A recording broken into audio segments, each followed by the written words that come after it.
The torrential rain beat down on Penelope Lawrence's thin shawl as she clutched her twin babies tighter to her chest, their wails nearly lost in the roar of the swollen creek that had washed out the only road leading to Bannack, Montana.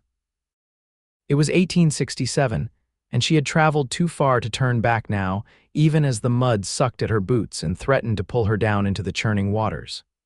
"Just a little further," she whispered to her 3-month-old sons, who squirmed against her, their tiny faces red with distress. The older one, Samuel, had finally cried himself to sleep, but little Matthew continued to whimper, sensing his mother's fear. Penelope had been walking since dawn, having been abandoned by the stagecoach driver who refused to risk crossing the flooded creek. With her husband dead from typhoid just 2 months after their son's birth, and no family left in Virginia, she had sold everything to make this journey west, answering an advertisement for a schoolteacher in Bannack. The mining town desperately needed educated women, the letter had said, and offered good pay and lodging. But now, as the skies darkened further and the rain turned to hail, pelting her and her babies mercilessly, Penelope felt her strength failing. Her arms trembled under the weight of her twins. Her dress, soaked through, clung to her legs, making each step a battle.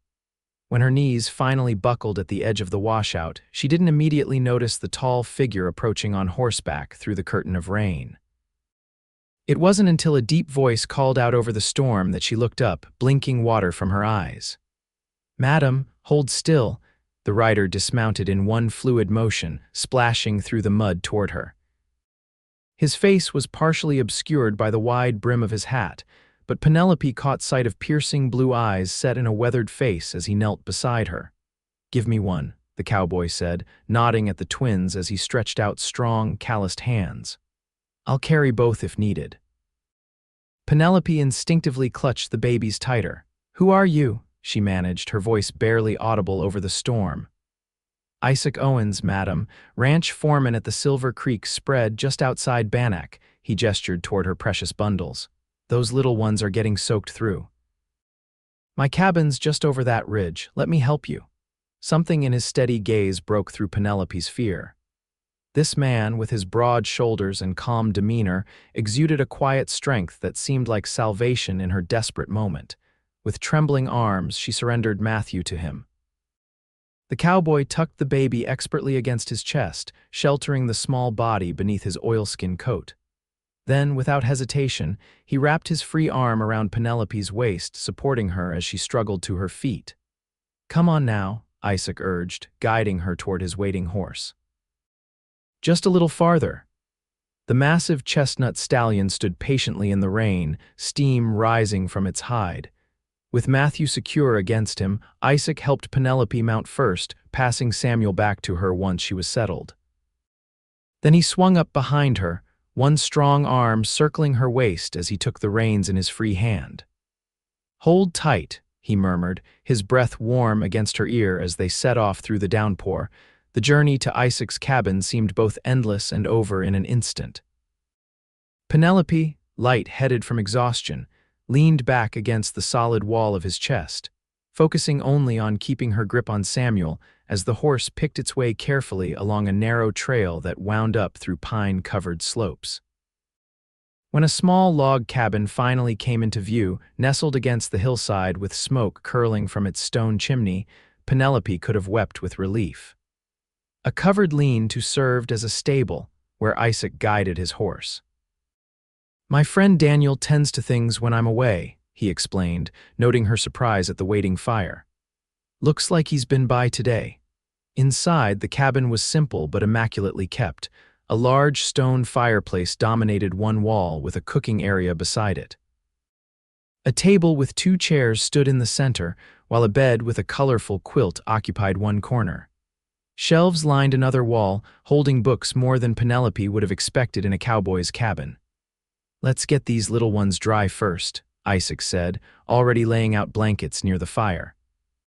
His competence with the babies surprised her as he unwrapped Matthew's wet swaddling and expertly dried the infant with a soft flannel cloth. "You have children?" Penelope asked, following his example with Samuel.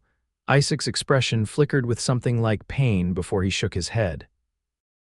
"No, madam. I helped raise my sister's boys after her husband died at Gettysburg. They're grown now, living with her in California." Once the twins were dry, wrapped in warm blankets and settled on a makeshift bed of quilts near the hearth, Isaac turned his attention to Penelope. He disappeared briefly into a small side room, returning with a flannel shirt and wool trousers. "My sister left some clothes last time she visited. They'll be big, but they're dry." He handed them to her, then turned his back. "I'll make some coffee while you change." Penelope hesitated only a moment before peeling off her sodden dress. The dry clothes were indeed too large, but the blessed relief of warmth overrode any concern about appearance. She rolled up the sleeves and pant legs, using a length of twine from her pocket to cinch the waist. "Thank you," she said as Isaac turned back, offering her a steaming cup. "I don't know what would have happened if you hadn't come along." Isaac's weather-lined face softened.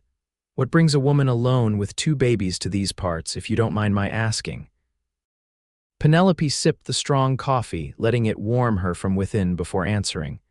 "I'm to be the new schoolteacher in Bannack, my husband." Her voice caught. "Thomas died of typhoid 3 months ago. There was nothing left for us in Virginia." Isaac nodded, his expression thoughtful rather than pitying, which Penelope appreciated. "Bannack's a rough town, but it's changing. More families settling now that the initial gold rush has calmed. They'll be glad to have a proper teacher." "And you?" Penelope asked. "What keeps you in Montana territory?" Isaac moved to check on the twins before answering. "The land," he said finally. "Been saving to buy my own spread. Got my eye on a nice piece of valley land south of here."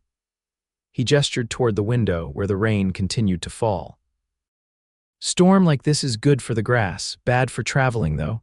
How far are we from Bannack?" "About 10 miles as the crow flies, longer by trail. Road won't be passable for at least a few days with that washout." He hesitated. "You're welcome to stay here until then." "I can sleep in the lean-to with Thunder." Penelope's cheeks warmed. "I couldn't put you out of your home."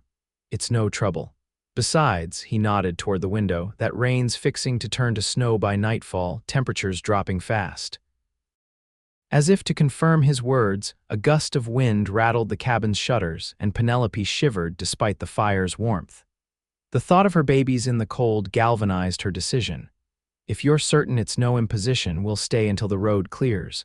I'm very grateful, Mr. Owens." "Isaac, please," he replied with a small smile that transformed his serious face, crinkling the corners of his eyes. "And it's no imposition. Been a while since I had company that didn't have 4 legs or a badge." The storm worsened as evening fell, just as Isaac had predicted. The rain turned to sleet, then to heavy snow that piled against the cabin windows.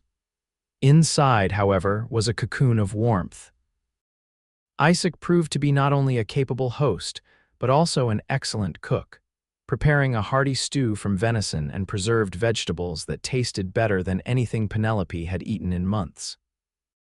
After dinner, when the twins woke hungry and fussy, Penelope nursed them one at a time while Isaac politely busied himself with chores. His lack of embarrassment at the natural act surprised and relieved her. Thomas had always left the room when she fed the babies, uncomfortable with what he considered a private matter.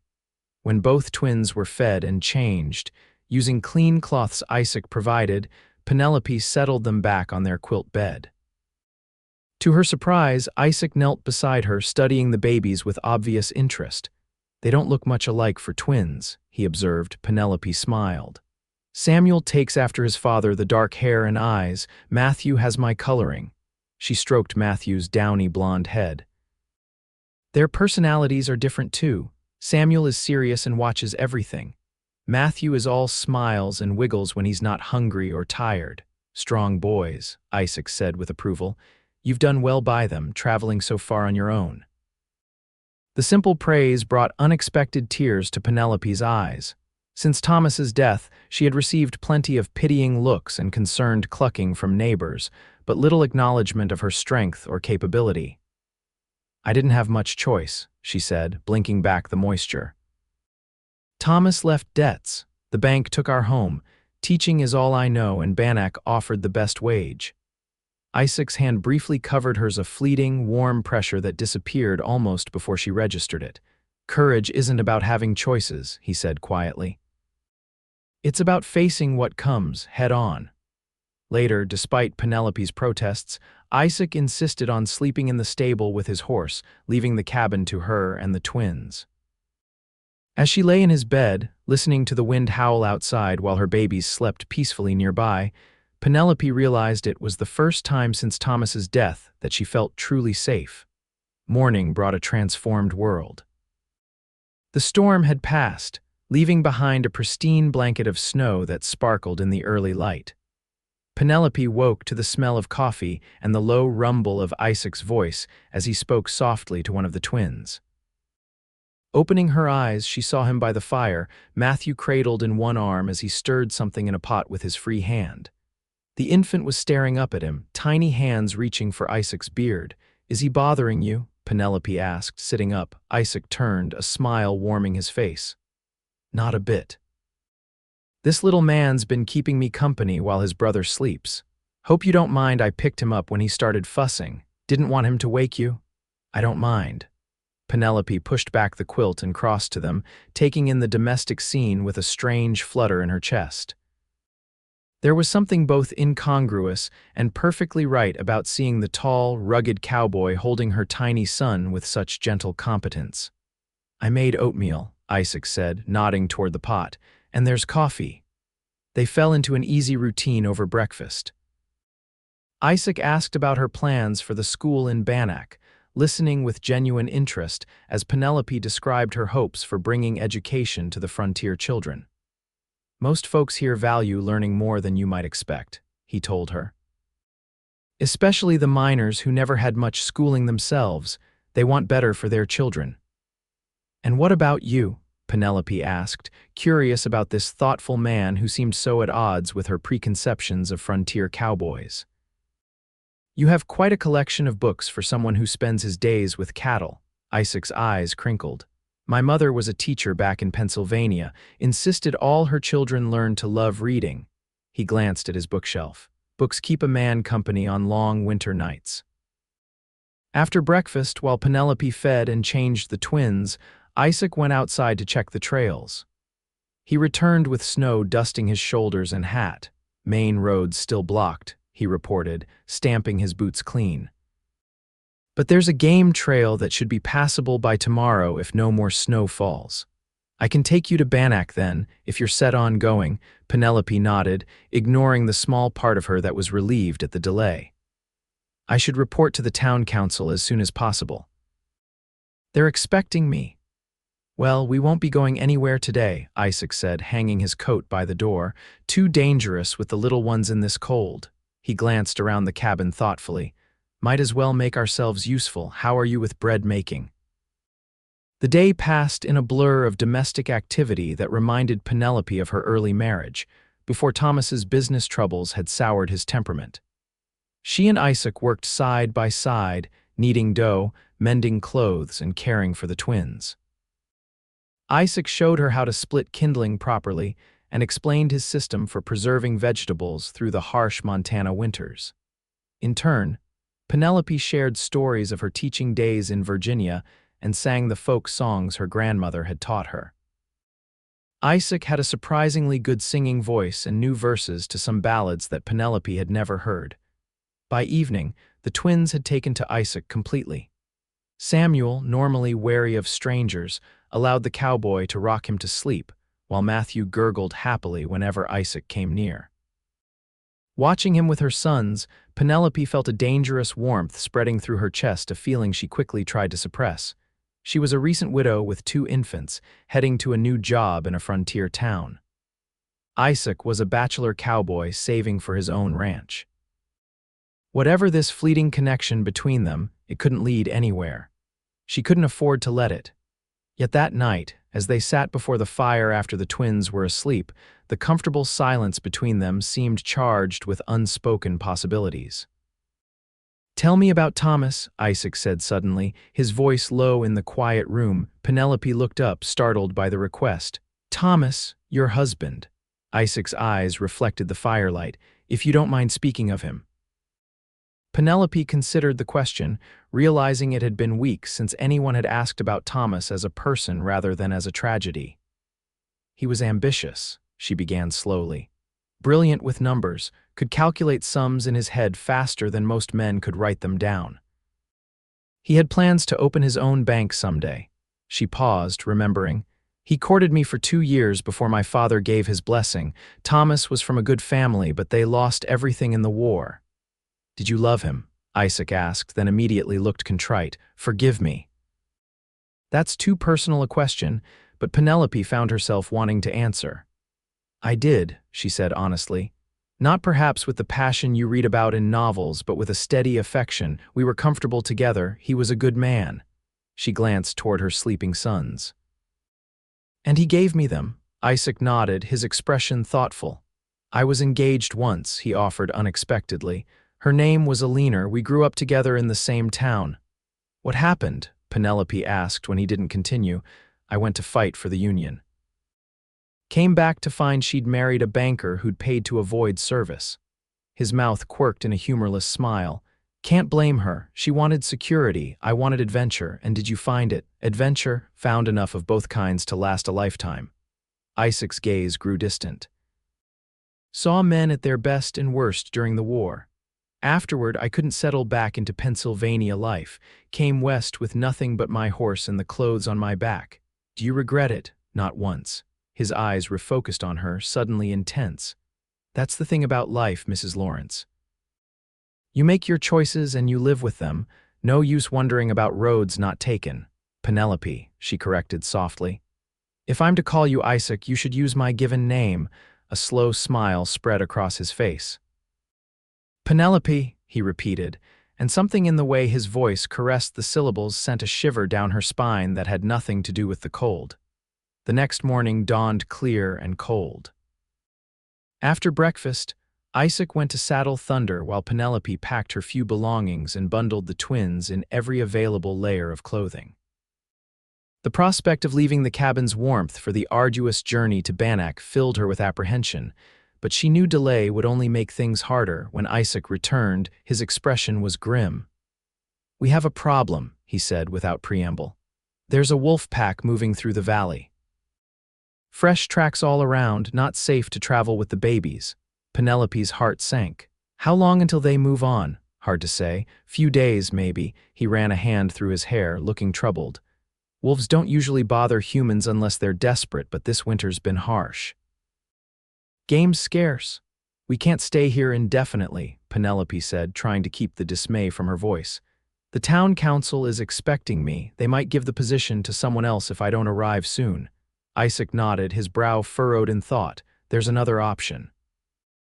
My friend Daniel, the one who checks on the cabin, he's heading to Bannack today with a supply wagon. Sturdy vehicle, armed men, they could take you. That would be perfect, Penelope said, relief flooding through her. When will they pass by? They won't come this way. We'd need to meet them at the crossroads about 3 miles from here. He glanced at the twins. It's a risk, but less than trying to make it all the way to town. Penelope considered their options. 3 miles through wolf territory with infants was terrifying, but the alternative was potentially losing her new position and with it, her only means of supporting her sons. We'll go, she decided. How soon must we leave? Within the hour, to be sure we don't miss them. Isaac began gathering supplies with efficient movements. I'll carry both boys, you follow close behind with my rifle. I've never fired a gun, Penelope admitted. Isaac paused, his eyes serious. Then let's hope you don't need to today. The journey through the snow-covered forest was tense and silent. Isaac carried the twins in a clever sling he'd fashioned that distributed their weight across his broad chest, leaving his right hand free for his pistol. Penelope followed in his tracks, the unfamiliar weight of the rifle awkward in her gloved hands. Every shadow among the trees seemed to move. Every crack of a branch under the snow made Penelope's heart race. Isaac maintained a steady pace, occasionally stopping to listen, his experienced eyes scanning the wilderness around them. They were perhaps halfway to the crossroads when Isaac suddenly froze, raising his hand for Penelope to stop. She held her breath, straining to hear what had alerted him. Then she saw a large gray wolf standing on a rock outcropping about 50 yards ahead, watching them with unblinking yellow eyes. A moment later, more shapes materialized from between the trees, moving with silent, predatory grace. "Don't run," Isaac murmured, slowly reaching for his pistol. "Stay behind me, move very slowly backward, one step at a time." Penelope's blood turned to ice as she counted the wolves, 5, no, 6 of them, forming a loose semicircle ahead of them. The twins, mercifully, were quiet, perhaps lulled to sleep by the motion of walking. They had retreated perhaps 10 paces when the lead wolf, larger than the others with a silver-streaked muzzle, took a step forward, lips pulling back to reveal long teeth. Isaac's gun was in his hand now, though he didn't raise it yet. "We need to change direction," he said, his voice preternaturally calm. "There's a hunter's cabin about a quarter-mile east of here. Move to your right, very slowly." Penelope did as instructed, her legs trembling so badly she feared they might give way. The wolves followed their movement, spreading out to maintain their position before them. One younger-looking animal darted forward a few paces, only to be checked by a growl from the leader. They had managed perhaps 20 yards in their new direction when a sharp crack, a branch breaking under the snow, startled the wolves. The leader barked, and suddenly the pack was moving, not directly at them, but in a flanking maneuver that would cut off their path to the cabin. "Run," Isaac commanded, drawing his pistol. "That way, don't stop until you reach a small clearing with a log structure." "I won't leave you," Penelope protested. "You'll take your sons to safety," Isaac countered, his voice leaving no room for argument. "Go, now." Something in his tone galvanized her. Penelope turned and ran, crashing through the snow as fast as her skirts would allow. Behind her, she heard Isaac shout, followed by the sharp report of his pistol. A yelp suggested he'd hit one of the wolves, but she didn't dare look back. The forest seemed to close around her, branches clawing at her clothes and hair.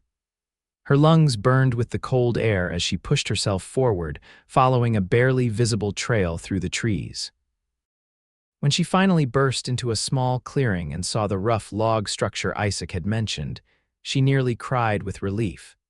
The cabin was little more than a one-room shelter used by hunters, with a crude door and a single window covered with oiled paper. Penelope shoved the door open and stumbled inside, immediately turning to scan the forest edge for Isaac.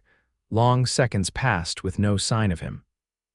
Penelope's mind filled with terrible images: Isaac torn down by wolves, the twins helpless as their protector fell. She was about to rush back outside when movement at the tree line caught her eye. Isaac emerged from the forest, walking quickly but steadily, the twins still secured to his chest. Behind him, there was no sign of the wolf pack. Penelope ran to meet him, relief making her lightheaded. "Are you hurt, the babies?" "We're fine," Isaac assured her, though his face was pale with exertion. "Managed to wing the alpha. Rest of the pack lost interest when easier prey showed up. A deer broke cover not far from us. Lucky timing." Inside the crude shelter, they took stock of their situation. The hunter's cabin was basic, just 4 walls, a dirt floor, and a simple fireplace, but it offered protection from both wolves and the biting cold. A stack of firewood against one wall suggested the place was maintained for emergency use. "What about your friend's wagon?" Penelope asked as Isaac built a fire. "Won't we miss them?" "Probably," he admitted. "But Daniel makes the run twice a week. We'll catch him on the return trip if needed." As the small space warmed, Penelope unwrapped the twins, checking them for any harm. Both boys were remarkably unfazed by their adventure, Samuel blinking solemnly at the unfamiliar surroundings, while Matthew immediately began trying to stuff his fist in his mouth, his usual indication of hunger. "They're resilient little fellows," Isaac observed, watching as Penelope settled against the wall to nurse Matthew first. "Take after their mama that way." Penelope felt her cheeks warm at the compliment. "I'm not sure how resilient I feel at the moment. My legs are still shaking." "That's just the fear working its way out," Isaac said, stoking the fire. "You did well back there, kept your head. Most city folk would have panicked." "I'm hardly city folk," Penelope objected. "I grew up on a small farm in the Shenandoah Valley." "Is that so?" Isaac's eyebrows rose. You've got the soft hands and proper speech of a lady. My father believed in education, especially for his only child. He saved to send me to a ladies' seminary in Richmond. She smiled at the memory, but I still know how to milk a cow and plant corn according to the signs. A woman of hidden depths, Isaac said with a warmth in his voice that made Penelope look up sharply. The intensity in his blue eyes as they met hers sent a jolt through her that had nothing to do with residual fear. They passed the day in the hunter's cabin, rationing the supplies Isaac had brought and taking turns watching for any sign of the wolf pack's return. By late afternoon, it became clear they would need to spend the night. I'll go out before dark to gather more firewood, Isaac said, checking his pistol. We'll want a good blaze through the night to keep predators away. Be careful, Penelope said, unable to keep the worry from her voice. The thought of Isaac facing the wolves alone made her stomach clench with fear. Always am, he replied with a reassuring smile. While he was gone, Penelope busied herself making the cabin as comfortable as possible. She cleared a space near the fire for the twins and used her shawl to sweep the dirt floor. A thorough search of the cabin yielded a few useful items: a dented tin cup, some salt wrapped in paper, and a moth-eaten blanket that she shook out thoroughly before deciding it was usable. When Isaac returned, arms laden with wood, his eyebrows rose at the improved surroundings. You've been busy. It helps to have something to do, Penelope replied, taking some of the wood from him to stack by the fireplace. Any sign of the wolves? None close by. Found some tracks heading east following what looked like deer trail.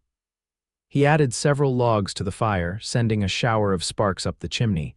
Should be safe enough here for the night. This cabin's sturdy. As darkness fell, the small space grew intimate. The twins slept side by side on a bed Penelope had made from her cloak and the found blanket, their peaceful faces illuminated by the dancing firelight. Isaac and Penelope sat on opposite sides of the fire, sharing the last of the jerky and hardtack he had packed. Tell me about your ranch plans, Penelope said, partly to distract herself from their precarious situation, but also because she found herself genuinely interested in this man's dreams. The land you're saving to buy. Isaac's face lit up in a way she hadn't seen before. It's beautiful country about 15 miles south of Bannack. Has everything a cattle operation needs: good water, sheltered valleys for winter grazing, high meadows for summer. His hands moved expressively as he described it. Previous owner couldn't make a go of it because he tried to farm wheat. Land's no good for crops but perfect for cattle. How much longer until you can buy it? Another year, maybe less if I'm careful with my wages. He poked at the fire with a stick. Town's growing, beef prices are strong, good time to get established. It sounds wonderful, Penelope said sincerely. A fine dream to work toward. What about you? Isaac asked. Is teaching in Bannack your dream or just a necessity? The question gave Penelope pause. She'd been so focused on survival since Thomas's death that she hardly remembered what it was like to have personal aspirations. I always wanted to teach, she said slowly. Even as a girl, I would line up my dolls and give them lessons, but now, she glanced at her sleeping sons. Now my dreams are for them. I want them to have opportunities, education, a stable home. You're giving them that, Isaac said. Taking them somewhere you can support them, even if it meant traveling across the country alone. That's more than many children get. His understanding touched her. Thomas, for all his good qualities, had never fully grasped her passion for teaching, viewing it as a hobby rather than a calling. Isaac seemed to instinctively recognize what drove her. What about you? She asked. No desire for a family of your own on this ranch you're planning. Something flickered across Isaac's face, a brief shadow of old pain. Figured that wasn't in the cards for me after a leaner. Not many suitable women in these parts who'd want a weather-beaten cowboy with nothing but dreams and saddle sores to his name. I think you underestimate yourself, Penelope said softly, then immediately felt her cheeks flush at her own boldness. Isaac's gaze held hers across the fire, something kindling in his eyes that sent warmth curling through her despite the cabin's chill. For a moment, neither spoke, the crackle of the flames and the soft breathing of the twins the only sounds in the small space. The spell broke when Samuel stirred, making small fussing noises that indicated he would soon wake hungry. Penelope moved to tend to him, and the moment passed, though she felt Isaac's eyes following her movements. They took turns keeping watch through the night, though no dangers materialized. By morning, the sky had cleared to a brilliant blue that promised better travel conditions. "We should reach the crossroads by midday," Isaac said as they prepared to depart. "Even if we missed Daniel yesterday, we can follow the wagon tracks to Bannack." The journey proved easier than expected. The wolves had indeed moved on, and the bright sunshine made the forest seem less threatening. Isaac again carried both twins, who seemed to have decided he was a perfectly acceptable substitute for their cradle, sleeping contentedly against his broad chest. When they reached the crossroads around noon, they found not only clear wagon tracks but also a welcome surprise. Daniel's team was approaching from the north, heavily laden with supplies for Bannack. Isaac Owens, as I live and breathe, called the driver, a stocky man with a magnificent handlebar mustache. "Was getting worried when you didn't meet us yesterday." Introductions were quickly made, and Daniel proved only too happy to give Penelope and her twins passage to Bannack. His wagon was crowded with goods, but they cleared a space among the sacks of flour and barrels of salted pork. As Isaac helped secure her few belongings in the wagon, Penelope felt a strange reluctance building inside her. The last 3 days had created a bond between them that seemed wrong to sever so abruptly. "Thank you," she said inadequately when the moment of departure arrived. "For everything, we wouldn't have survived without you." Isaac adjusted his hat, looking uncharacteristically awkward. "Just doing what anyone would." "Not anyone," Penelope contradicted. "Not everyone would have risked wolves for a stranger and 2 infants." A moment of silence stretched between them, filled with things unsaid. Then Daniel called that they needed to get moving to reach town before dark. "I'll check on you in Bannack when I come to town next," Isaac said finally. "Make sure you're settling in all right." It wasn't a goodbye, Penelope realized with a flutter of hope. "I'd like that," she replied, and was rewarded with a smile that stayed with her long after the wagon pulled away, Isaac's tall figure growing smaller in the distance as they rattled toward her new life. Bannack proved both better and worse than Penelope had expected. As a former territorial capital now settled into life as a prosperous mining town, it boasted amenities surprising for a frontier settlement: a hotel, several mercantiles, a newspaper office, and even a small lending library. But it also retained the rower elements of its gold rush days, with saloons outnumbering churches 3 to 1 and occasional brawls spilling into the muddy Main Street. The town council, composed of the minister, the newspaper editor, and 2 prominent mine owners, welcomed Penelope with a mixture of relief and trepidation. They had indeed been on the verge of offering the teaching position to someone else when she arrived, dusty and exhausted, at the town hall. "We'd begun to fear you weren't coming, Mrs. Lawrence," explained Reverend Porter, a thin, earnest man with spectacles that kept sliding down his nose. "School terms already delayed by 2 weeks. I apologize for my tardiness," Penelope replied formally. Travel conditions proved more challenging than anticipated. The living arrangements were less generous than the letter had implied. Instead of a proper house, Penelope was given rooms above the schoolhouse, a converted warehouse at the edge of town. The space was clean but sparse. 1 bedroom, a small sitting area with a cookstove, and a closet-sized room that would have to serve as a nursery for the twins. Still, after 3 days of travel and wilderness hardship, even these humble quarters seemed luxurious. The council wives had provided basic necessities: a bed, a table with chairs, cooking utensils, and a cradle large enough for both babies. Most precious of all, there was a small cast iron bathtub that, when filled with heated water from the stove, offered Penelope her first proper bath since leaving Virginia. That first night in Bannack, as Penelope sat in her nightgown beside the sleeping twins, brushing out her damp hair and watching the town lights flicker through her window. She found her thoughts returning constantly to Isaac. She wondered if he had made it safely back to his cabin, if the wolves had troubled him again, if he thought of her at all. Such thoughts were impractical, she scolded herself.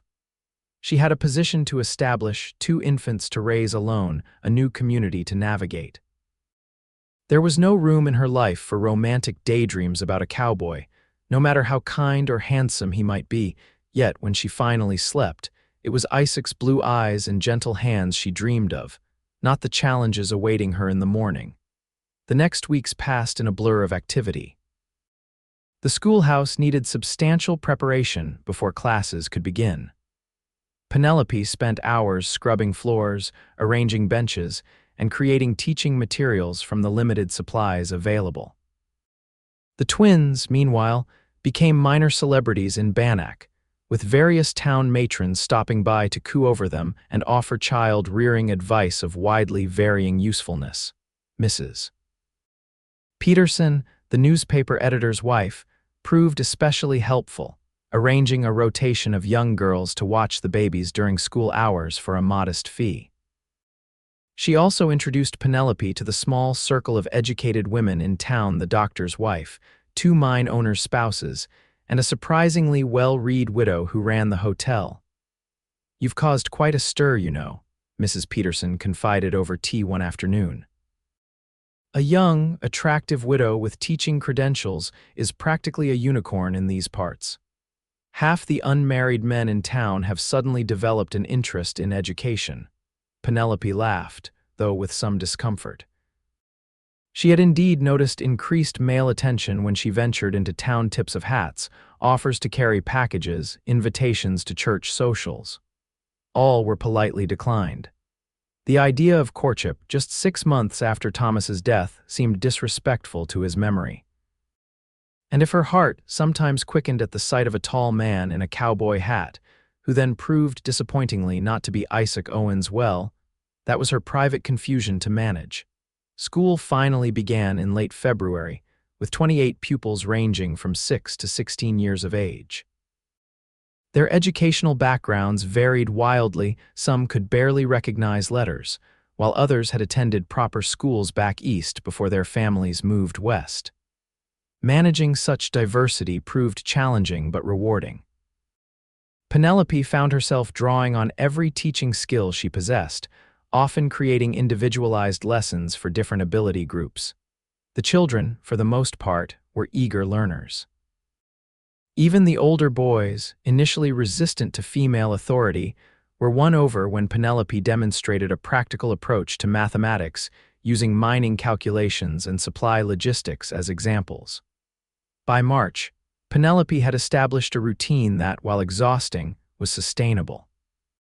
She rose before dawn to tend to the twins, taught from 8 until 3, cared for her sons in the afternoon while preparing the next day's lessons, and collapsed into bed soon after sunset. Sundays brought a brief respite, though church attendance was an expected part of her role as teacher.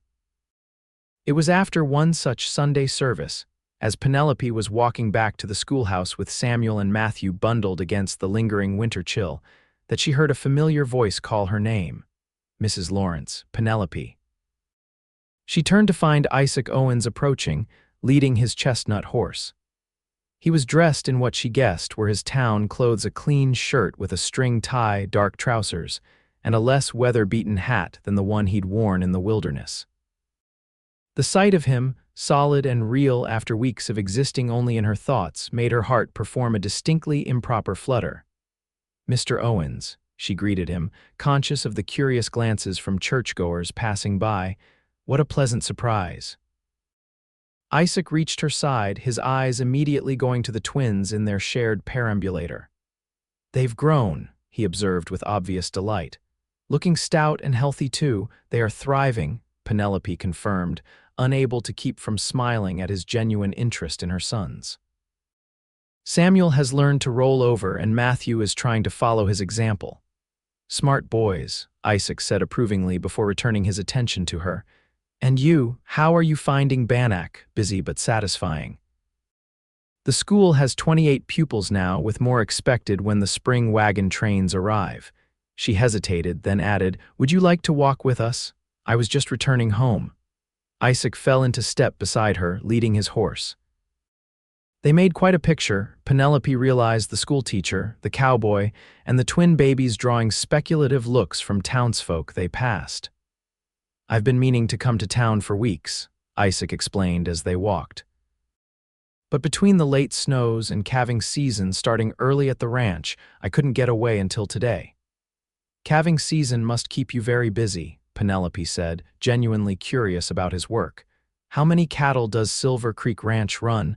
"About 800 head now." "Lost some to the harsh winter, but not as many as feared."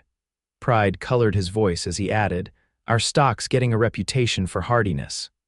Boss has been implementing breeding programs I suggested, crossing our longhorns with some Hereford bulls to improve meat quality."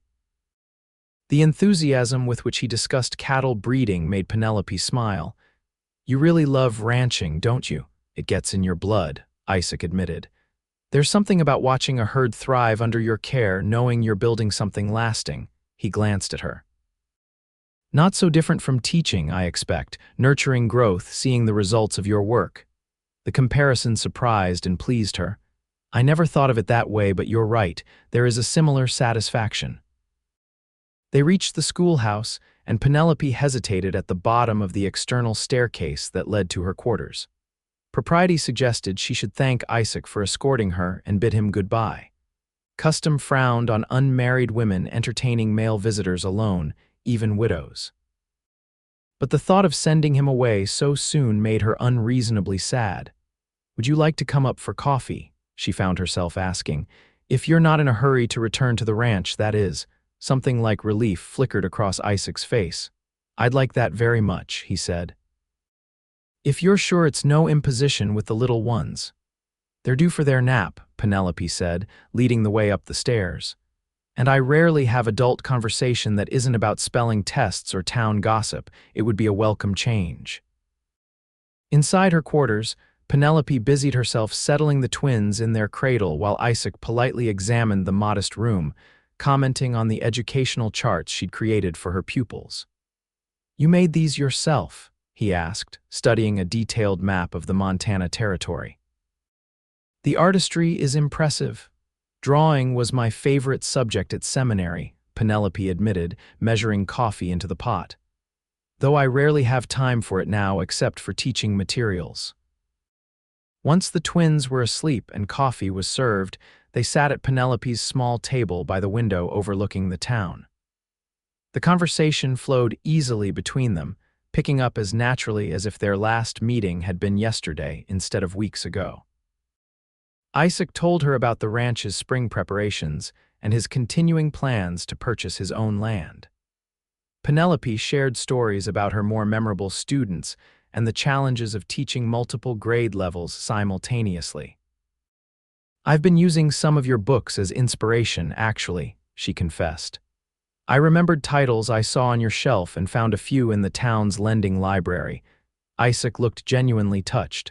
"Which ones?" "Emerson's essays for the older students.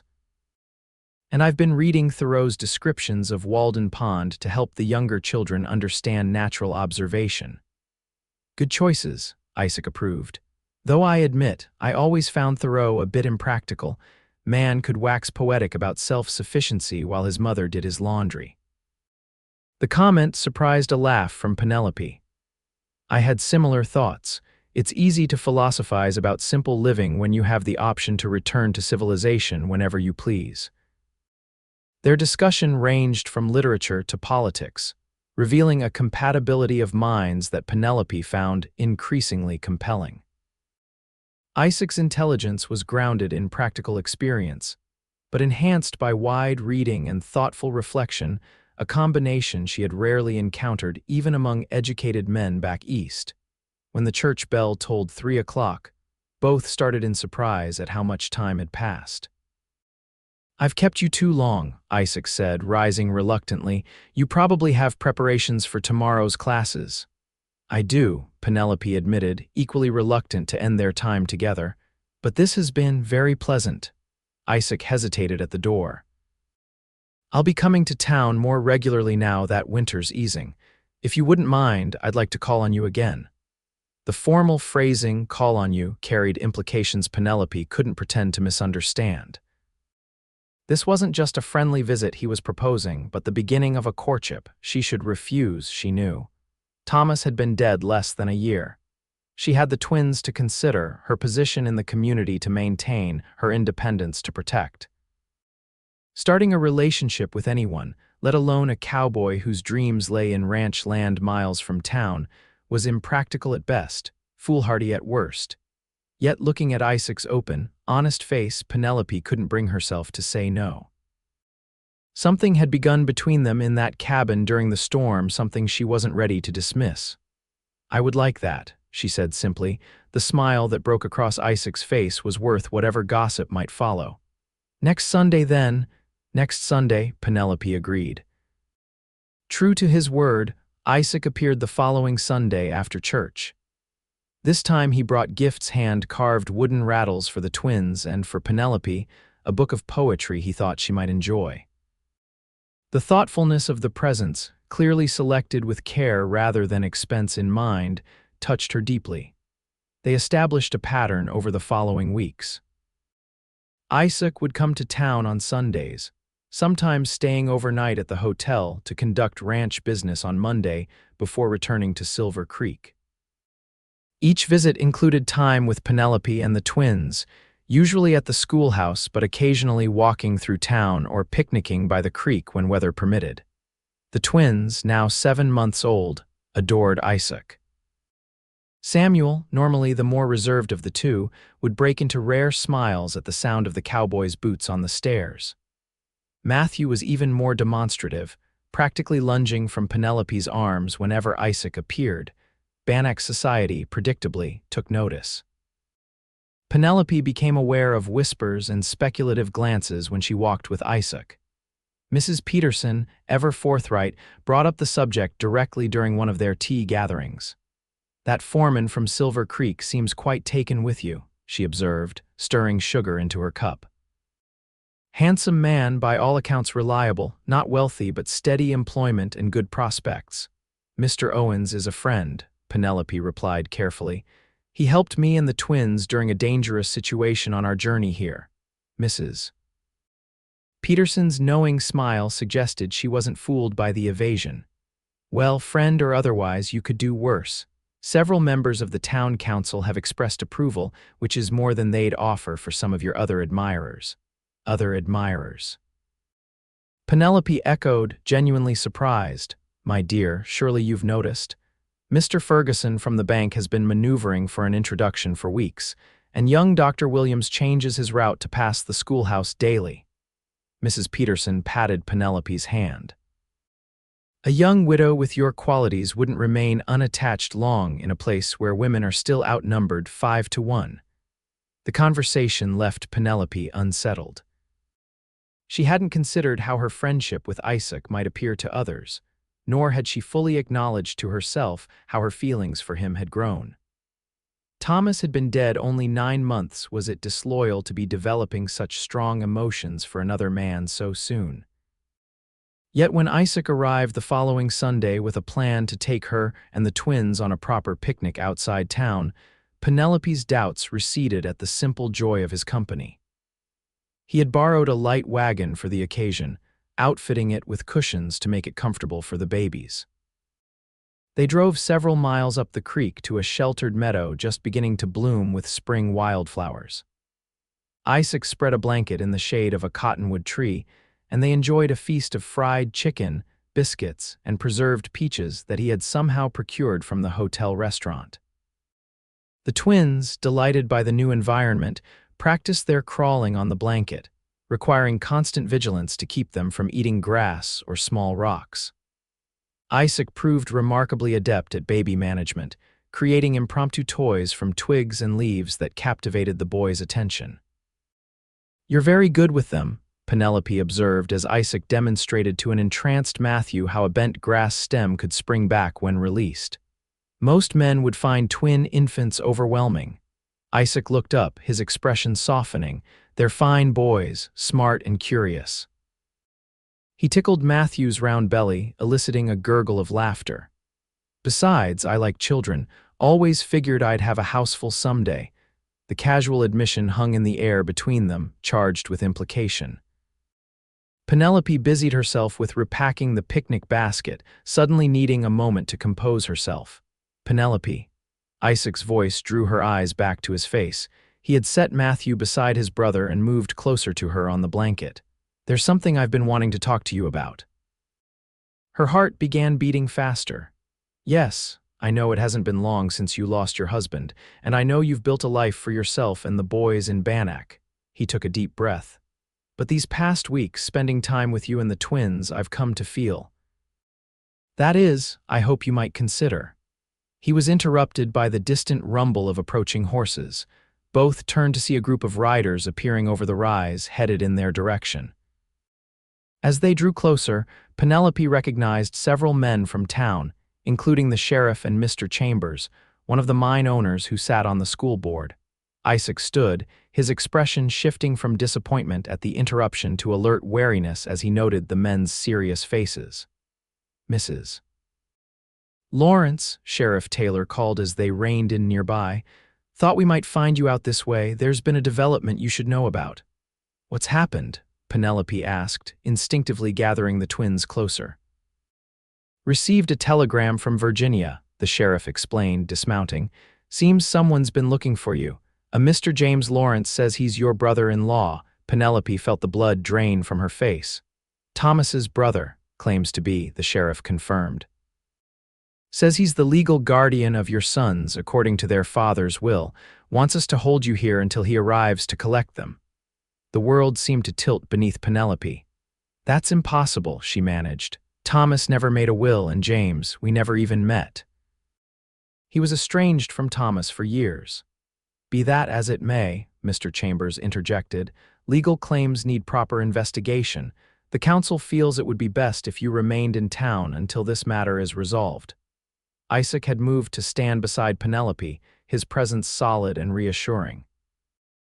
"On what grounds could a man claim guardianship over his brother's children when their mother is alive and well?" he demanded.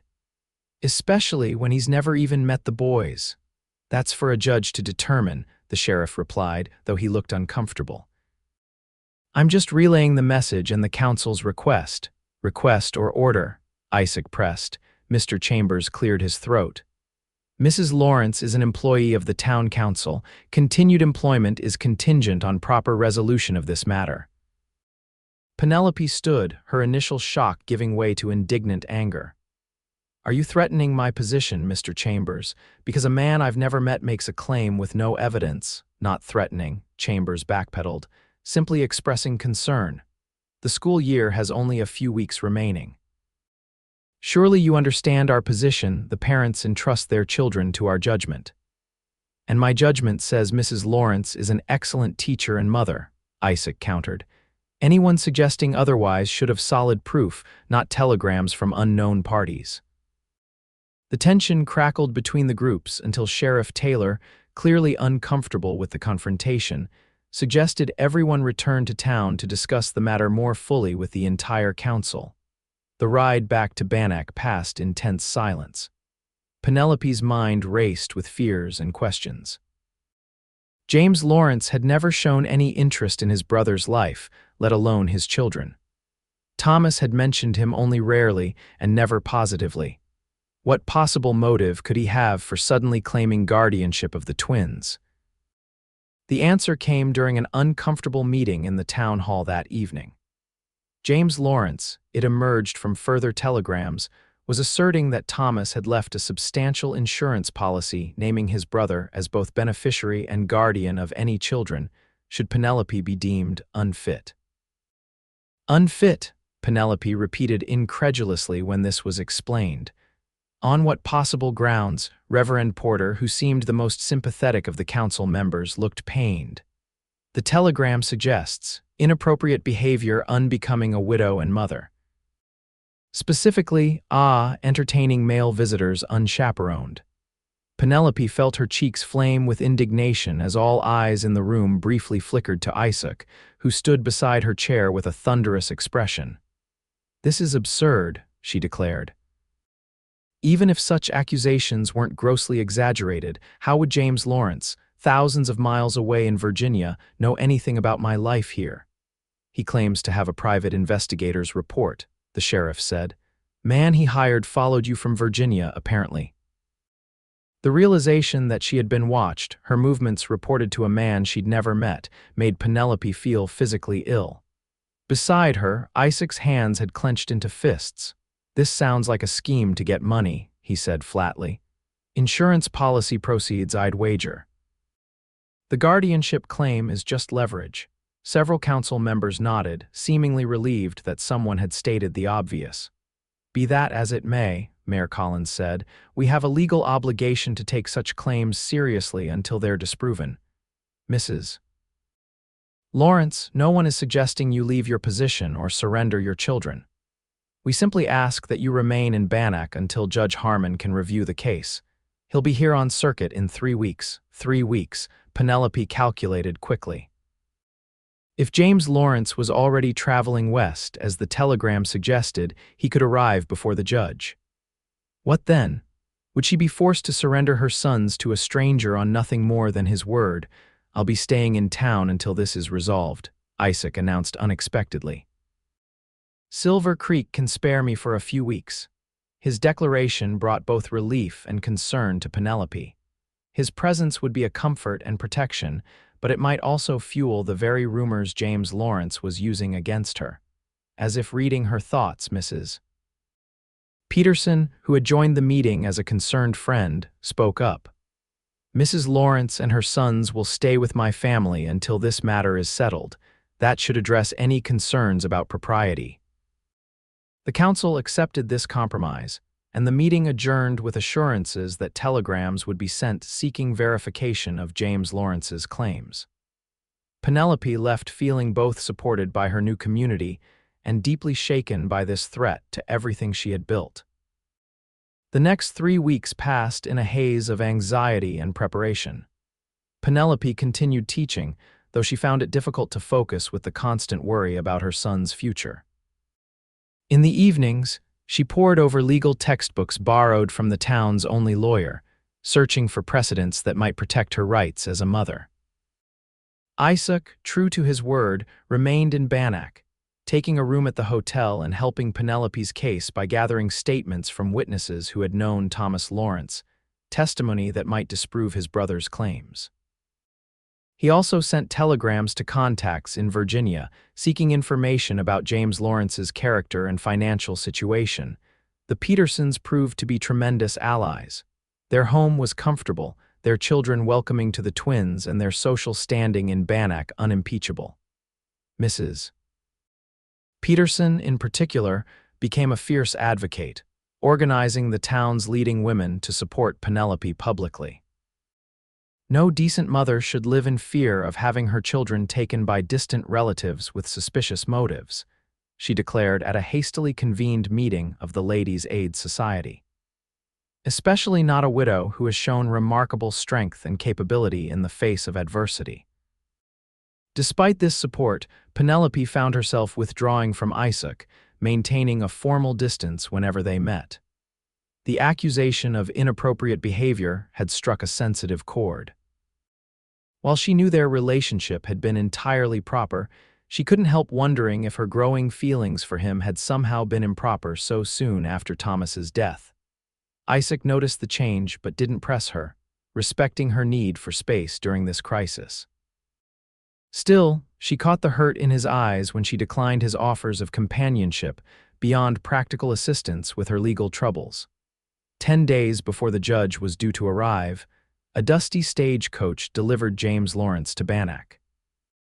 He proved to be a florid-faced man in his 40s, expensively if garishly dressed, with a superficial charm that didn't reach his calculating eyes.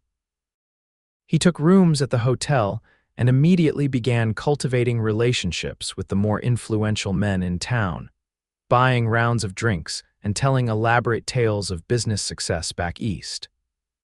Penelope, summoned to a formal meeting with him and several council members, found him both condescending and evasive.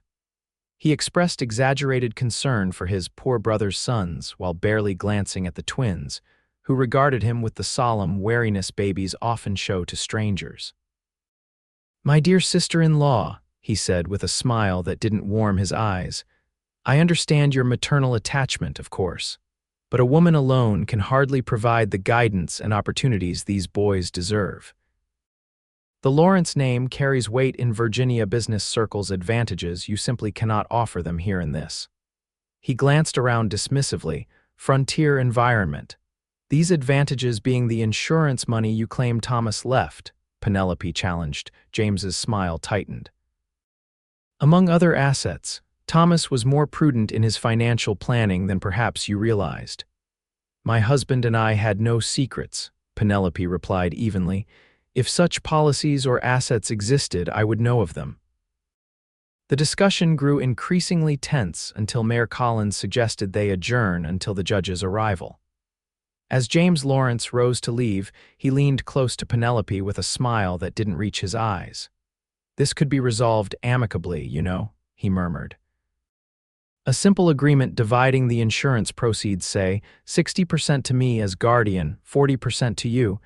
You could keep teaching, see the boys on holidays. Everyone satisfied." The naked avarice of the proposal, disguised as compromise, confirmed Isaac's assessment of the man's motives. Penelope straightened her spine and met his gaze directly. "My sons are not bargaining chips, Mr. Lawrence, nor will I surrender a penny of any money rightfully theirs, should such funds actually exist." His expression hardened. "Then I'm afraid this will become unpleasant. A widow in your circumstances, limited means, questionable associations rarely fares well in custody matters." Before Penelope could retort, Isaac stepped forward from where he had been standing quietly by the door. "Mrs. Lawrence isn't as alone as you might think," he said, his voice level but carrying an unmistakable undertone of warning. "This community stands behind her, as do I." James Lawrence's eyes narrowed as he assessed Isaac, taking in the cowboy's weather-beaten face and capable hands. "Ah yes, the ranch hand. Precisely the sort of support that concerns me for my nephew's moral upbringing." The insult hung in the air for a moment before Isaac replied with dangerous calm. "I'm Silver Creek's foreman, and if you're suggesting impropriety between Mrs. Lawrence and myself, you'd be wise to retract that implication immediately." Mayor Collins cleared his throat nervously. "Gentlemen, please, let's leave these matters for Judge Harmon to evaluate." The confrontation set the tone for the tense days that followed. James Lawrence continued his campaign to win over influential townspeople, while simultaneously spreading subtle insinuations about Penelope's relationship with Isaac. Some townsfolk were swayed by his apparent wealth and connections. Others remained firmly supportive of their teacher. The twins, sensitive to the tension around them, became fussier than usual. Penelope found herself sleeping poorly, waking from nightmares in which her sons were taken from her arms by faceless authorities. The strain began to show in her teaching, though she struggled to maintain normalcy for her pupils' sake. It was during this darkest period, 4 days before the judge's expected arrival, that Isaac came to the Petersons' home one evening with news. "May I speak with you privately?" he asked Penelope after greeting Mrs. Peterson. "It's important." They stepped onto the back porch, where the spring evening was cool but pleasant.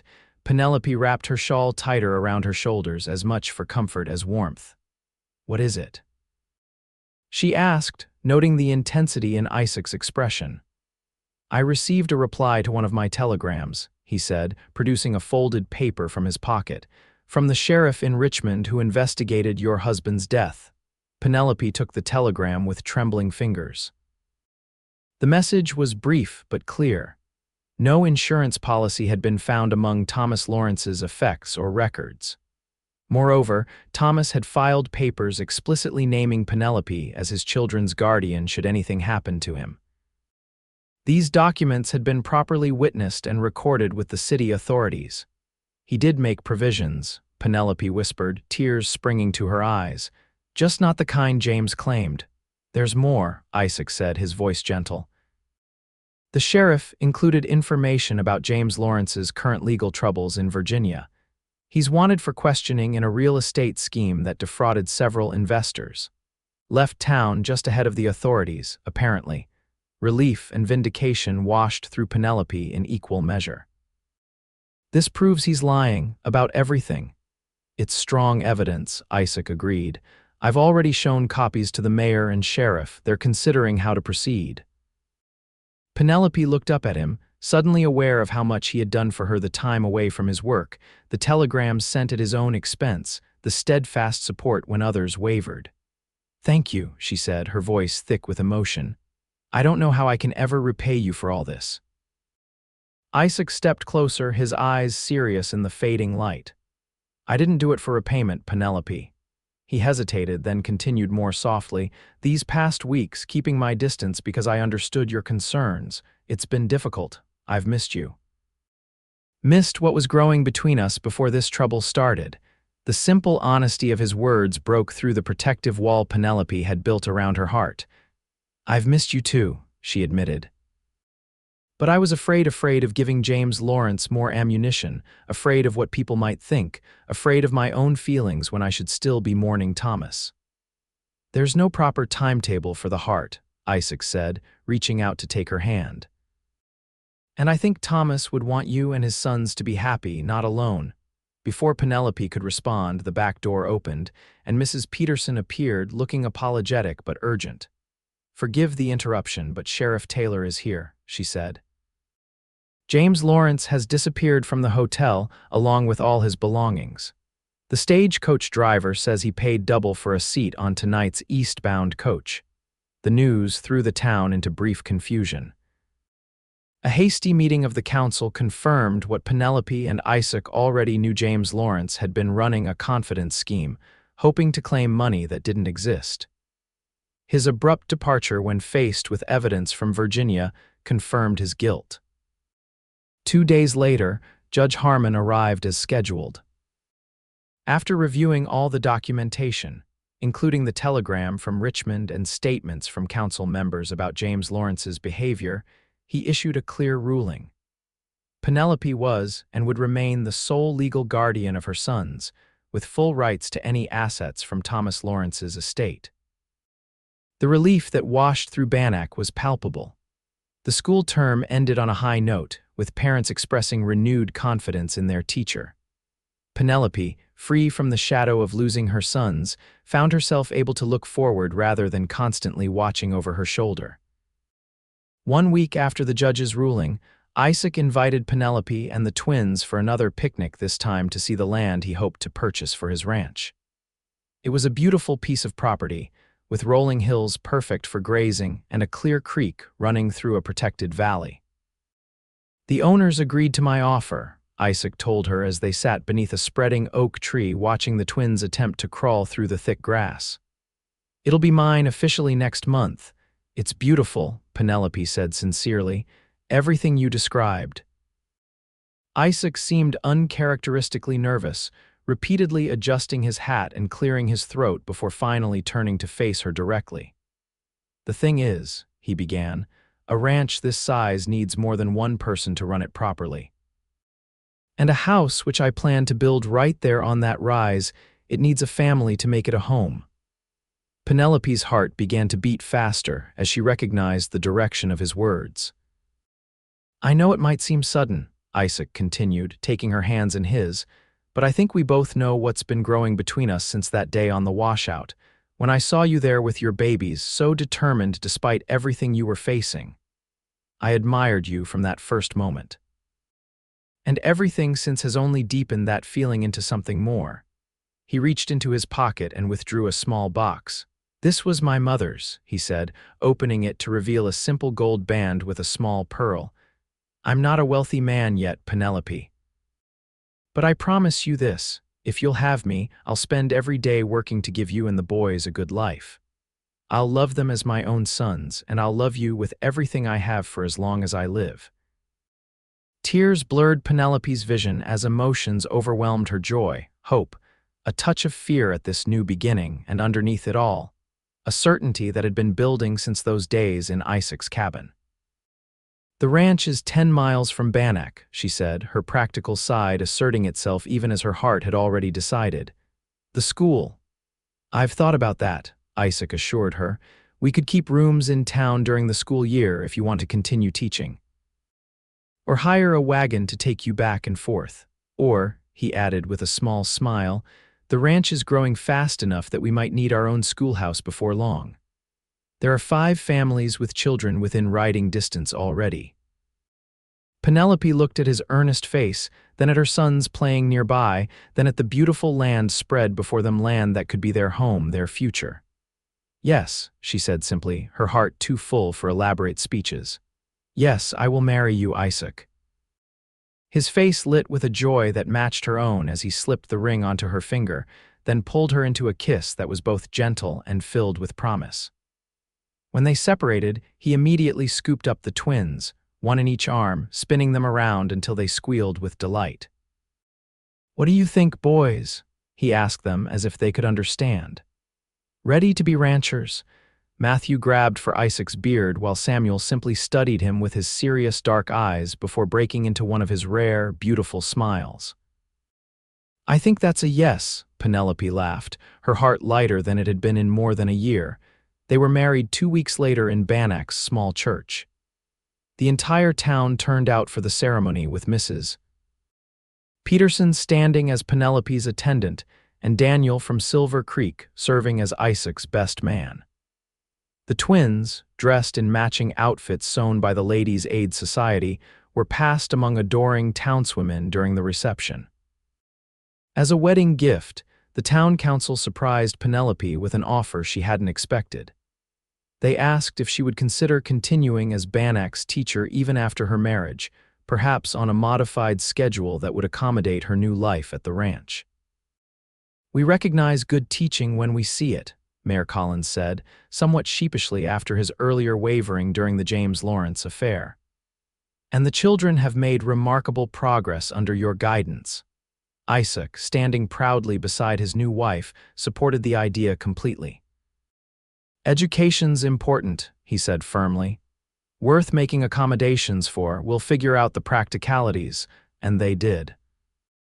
Over the following year, Isaac built not only the home he had promised on the rise overlooking the creek, but also a small one-room schoolhouse halfway between the ranch and Bannack. 3 days a week, Penelope taught there, welcoming both town children whose parents were willing to make the journey and the children from neighboring ranches who had previously had no access to formal education. The ranch, which they named Twin Creeks in honor of both the water sources on the property and the twin boys who brought them together, prospered under Isaac's knowledgeable management. His breeding programs proved successful, and within 3 years, their herd was considered among the finest in the territory. Samuel and Matthew thrived in the ranch environment, growing from babies to sturdy toddlers with Isaac's patient guidance alongside their mothers. Though they never knew their birth father, they grew up with Thomas Lawrence's portrait in the family parlor and stories of his quick mind and love for their mother. On the twins' second birthday, Isaac formally adopted them, though he had been their father in every way that mattered since the day he carried them through the storm. The ceremony at the county courthouse was brief but emotional, with both Penelope and Isaac blinking back tears as the judge declared them legally a family. That same year brought another cause for celebration when Penelope discovered she was expecting their first child together. Elizabeth Jane Owens arrived the following spring, a daughter with her father's blue eyes and her mother's determined spirit. 2 years later, she was joined by a brother, William Thomas, completing their family. On warm summer evenings, when the ranch work was done and the children were playing in the yard of the home they had built together, Penelope and Isaac often sat on their porch, watching the sunset paint the Montana sky in spectacular colors. "Do you ever think about that day at the washout?" Penelope asked one such evening, her head resting against Isaac's shoulder. "How differently things might have gone if you hadn't come along when you did." Isaac's arm tightened around her. "I thank God every day that I was there," he said simply. Best decision I ever made, offering to carry those boys. I was so frightened when you first approached, Penelope admitted with a smile, this tall stranger appearing out of the storm, asking to take one of my babies. And now look at us, Isaac chuckled, gesturing to where the twins, now 5 years old, were teaching 3-year-old Elizabeth how to rope a fence post while baby William watched from his blanket. 4 children, a growing ranch, and you still the prettiest schoolteacher in the territory. And you still the most charming cowboy, Penelope returned, turning to press a kiss to his weathered cheek. Their life wasn't without challenges, harsh winters, cattle disease, the occasional drought, but they faced each obstacle together with the same determination that had brought them through their first trials. The school Penelope started eventually grew into a proper district school, with her serving as head teacher until their youngest was ready for college. The twins, so tiny and vulnerable when Isaac first carried them, grew into fine young men with their father's love of the land and their mother's passion for learning. Samuel eventually took over management of Twin Creeks Ranch, while Matthew studied law and returned to help establish Montana's statehood. And through it all, through decades of change as the frontier gave way to civilization, as territories became states and cattle drives gave way to railroads, Penelope and Isaac's love remained the constant center of their world, a love born in crisis, tested by hardship, and proven unbreakable by time. When visitors asked how they met, Isaac would always begin the story the same way. She was staggering with twins on a washout, and I said, "Give me one, I'll carry both if needed." And Penelope would smile, remembering how those simple words had changed everything, how the offer of help from a stranger had become the foundation of a lifetime of love.